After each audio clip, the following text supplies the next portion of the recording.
Kaolack TV amatu nañu mbégte beneen yoon toogaat ci premier numéro seen émission à vous la parole tey di dajeel ak benn leader politique boo xam ne kenn dootu ko présenté fii ci diwaanu Kaolack nangaan muy Moussa Fall moom la ñu war a dalal ci premier numéro bu émission à vous la parole di nag balaa ñi rek dugg ci li nga xamante ni mooy débat bi damay jaajëfal sama caméraman bi Thier moo nekk ci ginnaaw di leen jaajëfal ñoom ñi nekk ci ginnaaw équipe technique bu Kaolack TV ak yéen ñi nga xamante ni yéen a ñuy seetaan yéen ñëpp sur la Kaolack TV. Donc dañuy bàyyi suñu invité tey muy Moussa Fall mu daal di présenté wu ak yéen ci suñu premier numéro émission à vous la parole Moussa ñu ngi lay nuyu. waaw ñu ngi lay fay di leen nuyu yéen tamit waa Kaolack TV di nuyu waa Kaolack population yi di nuyu képp koo xam ne yaa ngi yeewoo ci dëkk bi muy Kaolack muy région bi muy Sine Saloum mais aussi tamit ñu nuyu waa Sénégal yëpp. di leen wax ni excellent ak jàmm dal leen ak jàmm fii ci sama kër fii ci sama fief muy le quartier de Gawane. Alors ngeen dégg ni mu nuyoo noonu moom Moussa Fall bu Aprodel Moussa Fall l'homme fort de Kaolack mën nañu ko wax partant de Aprodel à Mimi Touré ba tey ñu ngi ci ak Modou Ndiaye Rahma moom la ñu war a dalal tey Moussa si sa parcours politique ñu gis nga jaar fu bëri balaa ñuy ñëw ci élection yi parce que loolu mooy liy mujj parce que gis nañ seen yëngu-yëngu politique mais si sa jaar-jaar politique de Aprodel sama première question mooy Moussa Fall ak mouvement bi ni mu réyee woon Aprodel lan moo taxoon nga décider jël mouvement Aprodel dugal ko sur comme ànd ak Mimi Touré. waaw damay leeral d'abord que ni bi ñu sante yàlla bu baax julli si yonent bi sant sunu camarades yi ñu àndal depuis 2013 nga xam ni 2013 lañ ko taxawal ba 2014 defe naa la ñuy doog a am 2015 xaw ma 2016 la ñuy doog a am récépissé mu jëloon ay lenteur yu bare pour diverses raisons nag am na raisons yu bari yu ko waraloon. mais sant yàlla alhamdulilah rabbil alamin bi ñu ko amee tamit mu am non parti politique parce que début bi mouvement la woon mujj gi ñu dem ba def ko soppi ko parti politique commencé nag am ay représentation dans les départements mais li ñu gënoon yitteel ci liggéey bi moom mooy ni le concept de développement endogène parce que li ñu gëmoon moom mooy ni il fallait tout part de Kaolack parce que li gën a gaaw ci pédagogie ni mu valable ci jàngale la valable ci politique moom mooy ngay jëf nit ñi di gis ñu ne kon nañ def Kaolack sunu fief sunu base politique région bi partant de la région nag léegi fu ñu mën a nekk installé ñu c'est parce que concept bi moom mooy ni ci fexe ba nit ñi bàyyi politique politicienne bi te dem ci vers le développement local vers le développement de nos collectivités territoriales mais aussi accompagner la dynamique de nos gouvernements parce que xam ngeen ni ñu ci bëree bëri xamuñ ni les collectivités locales mooy mairies yi c'est des institutions décentralisées loolu man waxuma ko loi bi moo ko wax donc ay daggatu état la ay démembrement état la état moo ko yoral boppam moo ko ŋànkal boppam alal ji ci dem lu bari état moo ko ci def donc état tamit dafa amaat lu ñuy wax le droit de contrôle et de regard sur ces institutions donc loolu moom moo taxaw ñu ne nañ fexe ba jàppale communes yi jàppale leen accompagner état pour que ñu mën a nekk politique boo xam ni danañ mën a développer véritablement nos communes jàppale nit ñi jàppale askan bi ci wàllu réflexion ci wàllu conception des programmes de développement mais aussi tamit wàllu dimbali leen ci ay xalaat yu jëm la lutte contre la pauvreté mais aussi tamit ce qu'on appelle une démocratie participative loolu moo taxoon moo tënkoon sunu gis-gis lii moo indi woon ñu taxawal Aprodel bi ñu ko taxawee tamit jamono ñëw ñu gis ni dañu la partisan Macky Sall ci Benno Bokk Yaakaar boobu depuis 2012 nag man quitté wu ma ko ci laa nekk di liggéey man ak Aprodel ba ni nga xamee ni képp koo xam ni comme l'ancien premier ministre bi nga tudd nii ci biir Benno Bokk Yaakaar laa ko xamee donc mais fekk na man def sama option politique di ànd ak président Macky Sall te loolu tamit xam naa ni passage bu gàtt la rek ci sama yooni politique parce que ñi nga xam ne ñoom ña nga bokkal parti bokk ak ñoom jëmuwaay bokk ak ñoom xalaat bokk ak ñoom gis-gis parce que en parti politique le principe le plus élémentaire moom mooy ni tout converge vers le parti ensuite la solidarité est un principe nit ki doo bokkee ak moom parti da ngeen di bokk gis-gis bokk xalaat bokk jëm-jëm parce que yéen a bokk ay principe ay idéaux yu leen défendre loolu nag risque aussi parce que moment bi ngay ànd ak Mimi Touré moment bi ngay seeyal Aprodel biir Aprodel nekkoon na parti boo xamante ne say morom ñu yoroon parti mouvement yi mel noonu dañu taxawloon seen yëfu bopp mais est-ce que nekkutoon risque tey Moussa Fall jël Aprodel seeyal ko carrément si biir APR. non politique ay choix la moment bu nekk dafa am ay choix dafa am ay options yooyu jël maanaam mais choix boo ci mën a def rek da nga ko war a assumer te ñun suñ choix bi ñu defoon pour jël Aprodel ànd jeeg l'Alliance pour la République seeyal ko ci pour mën a continuer parce que ñun jàppoon nañ ni c'est une conséquence logique de notre compagnonnage parce que duñ ko accompagner depuis 2012 ñuy en tant que comment ça s'appelle parti politique ci biir te en réalité chaque fois duñ ko jógee moo la ñuy soutenir ànd ak moom ci élection ànd ak moom législative ànd ak moom référendaire élection référendaire yi ànd ak moom ci élection législative soutenir ko ci élection bi nga xamee ne jàll nañ en tant que parce que dañoo ñun en 2014 dañoo defoon suñu liste bopp mais biñu jàllee tamit damaa dem soutenir la candidat de Benno Bokk Yaakaar parce que man damay jàpp ne politique dafa am lu ñuy wax logique ak li ñuy wax cohérence boobu nag moom laa jàpp rek ni il fallait ma ànd ak APR pour mën a mieux consolider samay acquis parce que li ma gisoon moom mooy ni président Macky Sall du ma ànd ak moom ci wàllu politique c'est parce que ce n'est pas parce que dama jàpp naa ni programme doy na ma mais dafa coïncider ak li may def man li may def développement local la li may def décentralisation la li may def accompagner les collectivités locales yi mais li may def aussi développement à la base la te loolu laa gis ni politique am 90% programme am c'est un programme social Macky Sall le président Macky Sall daanaka le PSE c'est un programme éminemment social construction des logements sociaux la couverture maladie universelle les bourses sociales l'aide aux couches les plus démunies jàppale nit ñi ci wàllu inondation yi le plan décennal de lutte contre les inondations loolu c'est un programme éminemment social man ma jàpp rek ni man ci social laa gëm ni ci lañ mën a dimbale nit ñi parce que man en fait je suis issu de la gauche te ñu xam nañ ni lépp mi ngi tourner autour de l'individu autour de la personne humaine donc dimbale nit ñi jàppale nit ñi doomu aadama yi loolu lañ ma jàngal man loolu lañ ma formé ma jàpp rek ni comme produit boobu laa gis naa ni président Macky Sall mi ngi liggéey loo xam ni programme boo xam ni ne dëppoo na ak sama programme dafa nekkoon un motif de plus pour que ma ñëw accompagner l'APR. mais est-ce que xaw la woon rey aussi parce que politiquement Aprodel amoon na benn diminution ci côté doole. voilà mais toujours est-il que li ma la wax rek il faut nga assumer conséquences yu lépp loo def amul diminution amul lu ci yàqu parce que nekkoon naa man dong ñu liggéey man maintenant damaa ñëw dans le grand groupe. te grand groupe bi je crois que je suis en train de mener de jouer ma partition ci élection yi ñu jógee xam ngeen ni Aprodel présidentielle yi nga xam ne ci laa jógee am na liggéey bu rëy boo xam ne def naa ko ci. ensuite bi nga xamee ne tamit ni ñëw naa biir APR dafa tase tout juste rek Covid bi dugg parce que ñun ñi ngi ñëw le 7 février 2019 lañ ñëw tey defe naa ni duñ seetee presque léegi mu mat 2 ans léegi nag problème bi moom mooy ni suma intégration biir APR am na déception nag déception bi ci am moom mooy ni. gisuñu suñu bopp ci ni nga xamee ni parti yi nga xam ne dañoo ñëw jàppale président Macky Sall noonu gisee seen bopp moom mooy ni président Macky Sall waroon naa xam ni ñi ko fi nekkal xam ko moom tamit il a tous les renseignements généraux ak tous les détails parce que parti politique moom mënul def lu umpu te man defe naa ni mënatuma réer Sénégal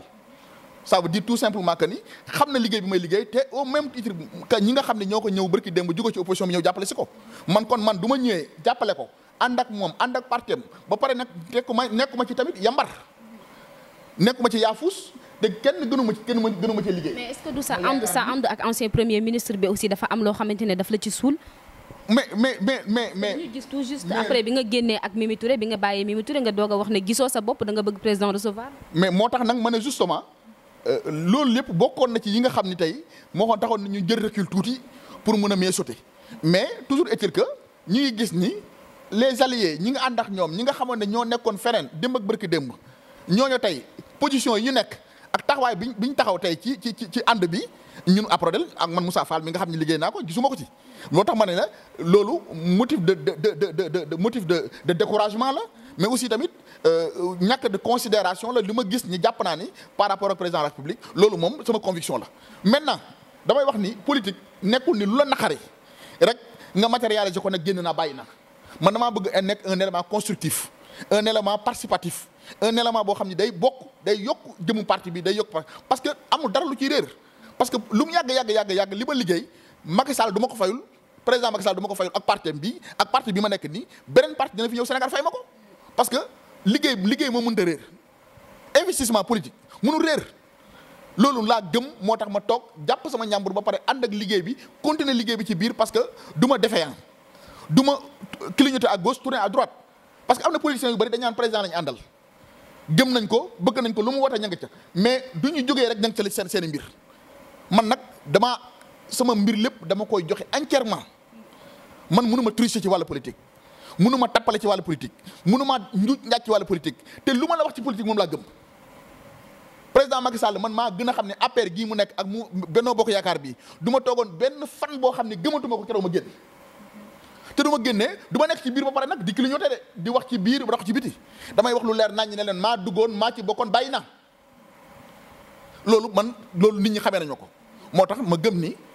ëllëg si biir li ma ci liggéey ko ci parti bi liggéey ko ci dëkk bi dana mën a am fay moo tax man ma continuer sama liggéey continuer nag di jàppalante ak sama waa dëkk jàppalante ak waa Benno Bokk Yaakaar au niveau de la région de Kaolack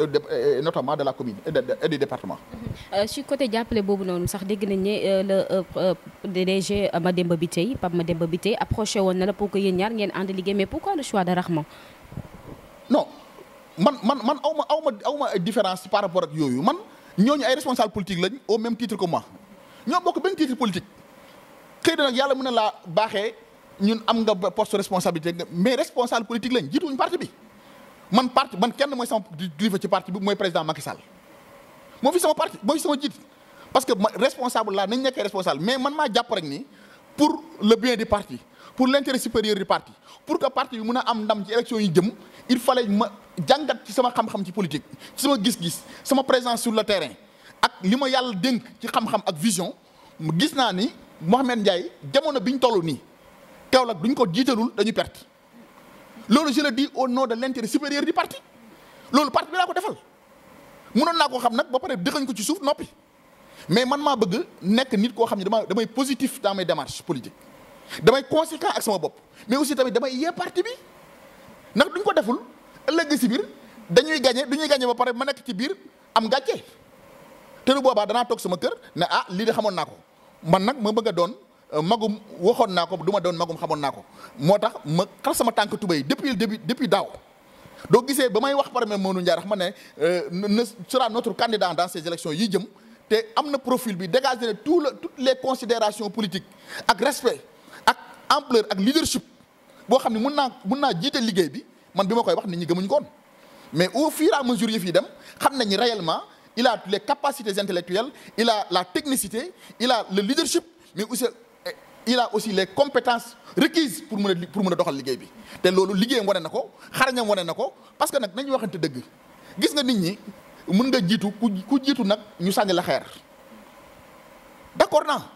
mais nañ d'accord ni ñi ànd nii amul kenn ku ko ci yem fii ci wàllu politique. ci Kaolack fii ci ñuy toll pourtant am na ay candidats yi fi nekk yoo xamante ne wane nañ seen bopp Moussa mais qu'on se dise la vérité am na ay candidats yoo xamante ne jàpp nañ ne ñoom itamit ñoo gën a mën a taxaw ki nga xamante ne ba tax sax ñu mer dañu ne fii ku wéet xam sa bopp ku wéet xam ni li nga liggéey ci askan bi parce que ñun ñëpp ku toog rek da nga xam ne lan nga ci sonn loo ci fournir en effort loo ci def ci alal loo ci def ci coono loo ci def ci ay guddi loo ci def ci ay bëccëg loo ci def ci sacrifice loo ci def ci bàyyi sa njaboot tëj ko nekk ci dëkk bi xam nañ yàlla nag du bàyyi mukk jëf yi di fay ay wax man loolu laa gëm te lii nga xam ni nag moo am ci dëkk bi tey nekk fi wane na ni parce que nag président de la République xam ngeen ni c'est l'homme le plus informé kan moo ko gën a am information amul bu toog wax yi bëri coow li bëri ba toog ba seet ko ba settantikoo tànn ko moom ne ko jiitul c'est parce que il a toutes les informations utile information yooyu moo ñu permettre tey mu jiite liste bi te li ñu wax rek dëgg du réer te tamit li na fàng kenn mënu ko jeex. dëgg bi feeñagul parce que yéen sax ki seen bopp seen biir jubóowu leen APR ak Rahma. mais damay wax li la tonton Justin Ndiaye di wax gis nga la politique c'est le cimetière des ambitions képp koo gis muy def politique dafa am ambition muy man mii du ma soñoon mën Ndiaye Rahma fi mu taxaw nii jiite liste maa koy jiite. ambition bi ndax en 2014 j'étais candidat mais la réalité voudrait que aujourd'hui compte tenu de sa présence sur le terrain de son travail abattu de tous les sacrifices qu'il a fait pour le parti et de son leadership man ma jiite yëf yi arrangé wul mais loolu nit moo koy xam as gor moo koy xam gis nga gor day nangu ndogalu yàlla ci nit ñi Sénégal Maître Nafissatou Diop dana koy faral di wax mu ne Sénégal nangu nañ lu ne ba mu des ndogal lu yàlla def ci dit duñ ko nangu bukk mais lii ndogalu yàlla la ci moom yàlla moo def ko mu jiitu yàlla moo ko kattanal ubbil ko buntu yoo xam ni nit ñi dugal nañ ko seen xol tey Kaolack mënoo fee tudd leader politique tuddoo ko loolu noonu mais defaluma ko publicité mais loolu c'est la réalité il faut avoir parfois ce qu'on appelle de la générosité en politique gis nga politique nekkul mbir moo xam ni da ngay naj sa xol yëg dara ba pare bañ koo wax da lay étouffer damay bëgg nit ñi ñu baaxee nit ñi li nit ñi mën ñu nangul leen ko li mën ñu nangul ko. mais Moussa sur le plan politique tey au niveau de Kaolack APR ak le maire de Kaolack Mariama Sarr le maire sortant tey bu ñu gisee Modou Ndiaye Rahma taxaw même si le maire a fait une déclaration tey ñi ko wër am na ñu bëri ñoo xam ne nanguwuñu tête de liste Modou Ndiaye Rahma Kaolack est-ce que jàpp nga ni loolu du doon défaite au niveau de l'APR. non xam nga li nga xamul moom mooy ni gis nga président Macky Sall du def dara rek sur un coup de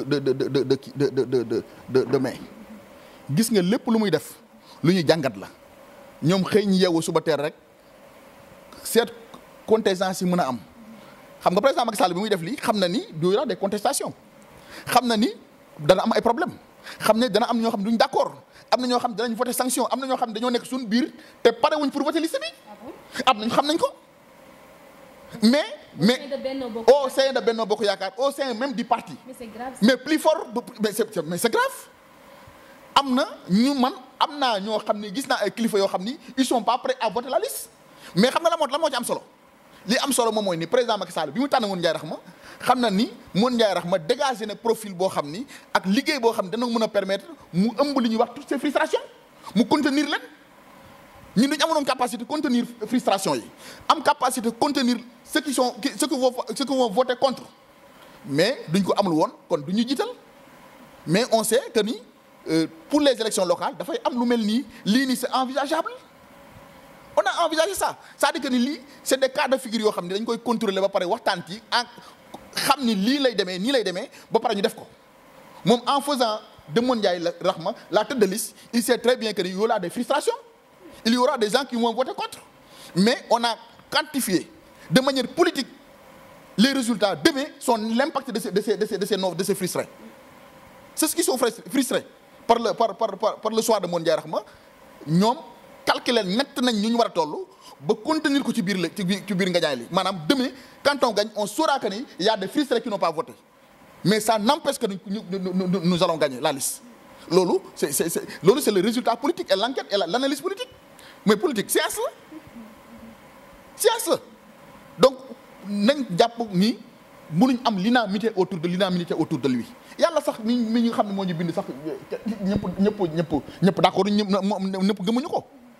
am na ñoo xam ne ba léegi gëmuñu yàlla gëmuñ ni yàlla moo ñu sàkk yonent bi sallallahu alayhi wasallam ku nekk xam na ni ba léegi ñuy wax nii am na ñoo xam ne gëmuñ ko Sëriñ Tuubaa mi nga xam ni tey dukkal na jamono toj àdduna mais ku nekk xam na ne ba léegi am na ñoo xam ni barki Demba Ndiaye dégg nga ay ñoo xam ne ñi ngi génn dëkk biir Touba dëkk biir ci biir Sénégal gëmuñu ko moom Seydi Al Malick Mame Baye Niass di ko saaga di ko insulter ci réseaux sociaux yi c'est parce que nit moom mënul yàlla bind koo xam ni ñëpp dañoo d'accord ci yow yàlla du ko mënoon defal ko boppam te yàlla defu ko. mais xiiroo ak ŋaayoo boobu ngeen am candidat ngeen am adversaire bu sérieux Serigne Mboup devant vous APR mënuñu juboo ba léegi pour mën a jàkkaarloo ak Serigne Mboup est-ce que nag fàttewu leen ne Serigne Mboup aussi adversaire potentiel la pour yéen. non man du ma dugg ci loolu ndax xam naa da ngay nekk ba am jot nga dem interviewer ko pour mu wax ci moom mais li ma wóor te moom mooy nii sama camp laay waxal ci li ñuy wax la ñuy wax ci sama parti laay wax ci sama coalition laay wax. li ci des nag opposition la yoon moo leen may ñu opposé yoon moo leen may ñu am ay candidats yoon moo leen may ñu far feneen. bu mën a jàkkaarloo ak Modou Ndiaye Rahma actuellement. non loolu dafa bokk ci jeu démocratique. jàpp ngeen nga mën ngeen ko gagner. démocratie pour ñu natt démocratie dëgg day am ay candidats c'est ça la règle du jeu du amul woon yeneen candidat amul sens jarul ñu dem élection. est-ce que jàpp ngeen ñun Serigne Mboup mooy tax ñu mën a dem élection du demul woon duñ am sens suñu dem du am sens pour que ñu xam lan liggéey nañ wala liggéey ñu il faut que nous présente un candidat valable. Si c'est un candidat valable, ça nous donnera plus de sens et de conscience tranquille que nous avons vers des élections sérieuses. C'est ça le jeu démocratique. D'accord mais si compte tenu de tout ça Aprodel aussi mu ngi waaj ay mbir pour dem ci élections yi ak ki nga xamante ni mooy Modou Ndiaye. waaw ñu ngi préparé d'ailleurs sax samedi prochain lañ koy préparé première rencontre bi pour waxtaan ak nit ñi waxtaan ak jigéen ñi waxtaan ak mouvement de jeunes préparer de grandes rencontres ci dëkk bi mais aussi tamit pare nañ pour jouer toute notre partition dans la coalition xam nga coalition bi tamit Aprodel moteur la ci bokk ci biir te ku nekk xam na ni saf nañ ci sàpp ndax comme ni ma koy faral di waxee rek ñun duñ may bopp rocc ci làmmiñ duñ joxee nit ki ne ko yow la ñu àndal bëgg nañ jiital nañ la théoriser candidature bi ànd ceeg moom di ko doxal dañuy engagé bu jusqu'au bout duñ ci am dara luñ ciy rëccu donc on va vers des élections on le souhaite des élections apaisées des élections démocratiques mais des élections dans lesquelles nous Aprodel nous allons ménager un effort pour la victoire de notre candidat loolu moom c'est clair. Ensuite nous demandons quand même au même temps nos camarades de l'opposition ñi nga xam ne ñoo nekk dans d'autres camps quand même de mener d'avoir ce même esprit d'ouverture un esprit de paix de ànd ak dal d'abord dans la sérénité ñu dem ci élection yoo xam ni ku nekk da nga xam ni lii la askan bi dénk parce que démocratie nekkul coow nekkul xeex nekkul dóore c'est pas de la violence nit ñi ñoo war a toll foo xam ni Sénégal am na maturité boo xam ni parce que ku nekk xam na ni ñun aujourd'hui nous sommes l'une des vitrines démocratiques de l'Afrique te nit ñi dañuy seet duñu xaar nañu xaar ci élection yoo xam ne duñu ko defee ba pare duñu xëy suba ñëpp xëy liggéey yi. Avant ngay joxe li nga xamante ne mooy mot de la fin est-ce que Moussa c'est une question boo xamante ni c'est demandé partout li nga xamante ne ñooy cadre APR yi balaa sax élection yi di ñëw jotu ñoom ci seen bopp ñu toog pour defaraat avenir u Benno Bokk Yaakaar parce que li ñuy gis nii xeeñul leer. waaw mais il n'est pas jamais trop tard pour bien faire il est vrai que il y a trop de dissensions comme je l'ai dit tout à l'heure. En politique, il y a toujours des hauts et des bas dans les partis. Il y a toujours des questions de divergence politique, mais ces divergences politiques ne peuvent pas en aucun cas entraver la marche des partis. Donc, nous allons peut-être, d'ici les élections, nous retrouver ensemble, parti bi yëpp ñëpp daje ñu toog waxtaan lu jëmale parti bi kanam ensuite ëllëgu Benno Bokk yaakaar naa ni loolu noonu c'est une question qui agite tous les esprits donc yaakaar naa ni incha allah rabi balaa ñuy dem ci élection yi dinañ ci taxaw waxtaan ci parce que nag wax nga dëgg politique moom ak loolu moo ànd mais aussi tamit parti bi yaatu goo xam ne mu nekk parti au pouvoir comme je l'ai dit tout à l'heure c'est un parti c'est des socle des ambitions nit ñi ku nekk da ngay bëgg a jiite ku nekk da ngay bëgg a am loo am ku nekk da ngay bëgg am taxawaay boobu war a taxaw te loolu noonu bokk na ci le spécifique bokk na ci le propre d'un parti politique d'un grand parti politique. Juste une dernière question la maire sortante mën nañu ko wax Mariama Sarr mairesse de Kaolack def na benn déclaration pour calmer un tout petit peu ñi nga xamante ni ñoom lay àndal autour d'elle que ñu dal ànd ak nga xamante ne nii moo décision président de la République nag nga jugé boobu déclaration. non mais dama koy féliciter madame la maire Mariama Sarr xam nga tout à l'heure maa ngi lay wax ne bi ñu xamee ni jamono yi weesu bi nga xamee ni ñu ngi ci digg xeex bi am na benn moment boo xam ni dafa amoon une attente. Vraiment boo xam ne ñëpp ñoo nekkoon dans une situation boo xam ni d'attente bu metti pénible je veux dire au cours d'une conférence de presse que ni Mariama ñu ngi koy ñaan moom mi nga xam ni moo yàgg na jiite dëkk bi pendant pratiquement 1 mandat et demi li mu war a liggéey na ko pour l'intérêt supérieur du parti pour l'intérêt de Kaolack, pour l'intérêt de la coalition Benno Bokk Yaakaar de se retirer et de permettre au président de la République quand même d'avoir les mains liées, la possibilité, l'aisance quand même de choisir un autre candidat. Mais malheureusement, ça n'a pas été le cas. C'est un appel qui n'est pas tombé de l'oreille d'un sourd parce que nag masul dégg li ñu wax mais au finish président de la République tànn Moon Ndiaye Rahma bi mu ko tànnee tamit tey rafetlu nañ déclaration bi mu def nii parce que parti politique tamit noonu lay demee. parti politique noonu la dem Abdoulaye Wade liggéey na fi ba dem Abdou Diouf jóge na fi bàyyi na fi chantier Macky Sall incha allah bi duy dem dafi bàyyi chantier Sénégal mooy noonu état continuité la parti politique yi tamit c'est un perpétuel changement des reconversions la des recompositions loolu mooy doxal parti politique donc tey kii du ayee nga jàppale ko kële du ayee nga jàppale ko Moon Ndiaye Rahma l'équipe la coalition Benno Yaakaar avait investi de toutes leurs forces en 2014 pour soutenir la candidature Mariama Sarr pourquoi Mariama Sarr elle aussi ne va pas faire la même chose pour le Benno Bokk Yaakaar je crois que c'est tout à fait normal Mariama va faire campagne comme tout le monde ensuite et que lii nekk suñ derrière nous parce que le parti quand même est assez grand ñun am na yenn ambition yu ëpp sax Kaolack ñu bëgg rek pari ñoom les cadres de Kaolack les responsables de Kaolack ñu juboo ànd fexe ba liste bi gagné danañu siggil président de la République danañ siggil parti bi danañ siggil coalition bi mais tamit dañ siggil réew mi yëpp siggil ñun ñi nga xam ci lañ bokk. Premier numéro de votre émission à vous la parole tey ñu doon dalal Moussa Fall gis ngeen ni mu débattre sur le plan politique ñu ngi koy jaajëfal bu baax Moussa ñu bàyyi la nga daal di tàggatoo ak suñu téléspectateur. voilà di nuyu sunu camarades yi nga xam ne ñoom la ñu bokkal depuis atu yàlla ñuy ànd ak ñoom di liggéey muy Benno Bokk Yaakaar di nuyu nos camarades propres du mouvement APRODEL le coordinateur Pape Samba mi ngi nii toog Pape Samba Bessane moom tamit liggéey ci liggéey bu am solo nekk professeur de lettres ici dans le département de Nioro y a nos camarades les responsables des jeunes mi ngi fii toog Mamadou Ndiaye Lo yore mouvement de jeunes ñëw ànd seeg ñun dëkk ci dëkk bi doon doomu dëkk bi ñeneen ak ñeneen ñi ngi fi donc ñooñu yëpp pour wane rek ni nit ñi ñëpp ku nekk am na loo indi ci la construction de cet édifice moo qui est aujourd'hui le Benno Bokk Yaakaar moo ngi ñaan yàlla may ñu ndam ci fi ñu jëm may ko suñu candidat muy Mohamed Ndiaye nga xam ne nit koo xam ne la tey kenn mën a tuta nattable taxawaayam ci biir Kaolack je crois que maa ngi koy wax barki Demba Ndiaye elle a inscrit définitivement son nom gravé en lettres d'or sur l'histoire de politique de cette ville parce que tey ku nekk xam na ni self-made man la il est parti de loin pour arriver là où il est arrivé aujourd'hui fi mu egsi tey dooleem jomam fulla fayda moo ko fi egsiloo loolu tamit c'est un exemple de persévérance mais d'endurance et de dignité humaine man moom laa ma gëm ni tamit ni loolu tamit yàlla defal ko mu nekk lu ko jig mu jiite Kaolack yàlla may ñu ay ndam li nga xam ne maire yi jotuñ ko woon réaliser mu jaar ci moom ñu réaliser ko ñu ànd liggéey ko parce que wax naa ko nee naa la maire baax na mais am équipe municipale moo am solo te équipe municipale bi ñu gis ñi tey ñu bu commerce sur paie duñ ko tegee Kaolack danañ am ay kàngaama yoo xam ne danañ mën a liggéey dëkk bi ci barke Seydina Mohamed ñu incha allah rabi ñu ñaan yàlla may ñu ndam ci fi ñu jëm.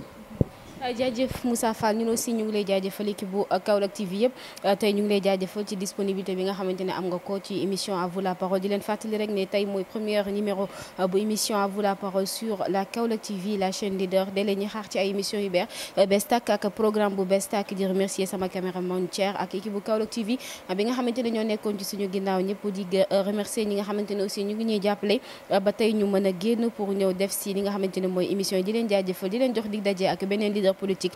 jaa ngeen jëf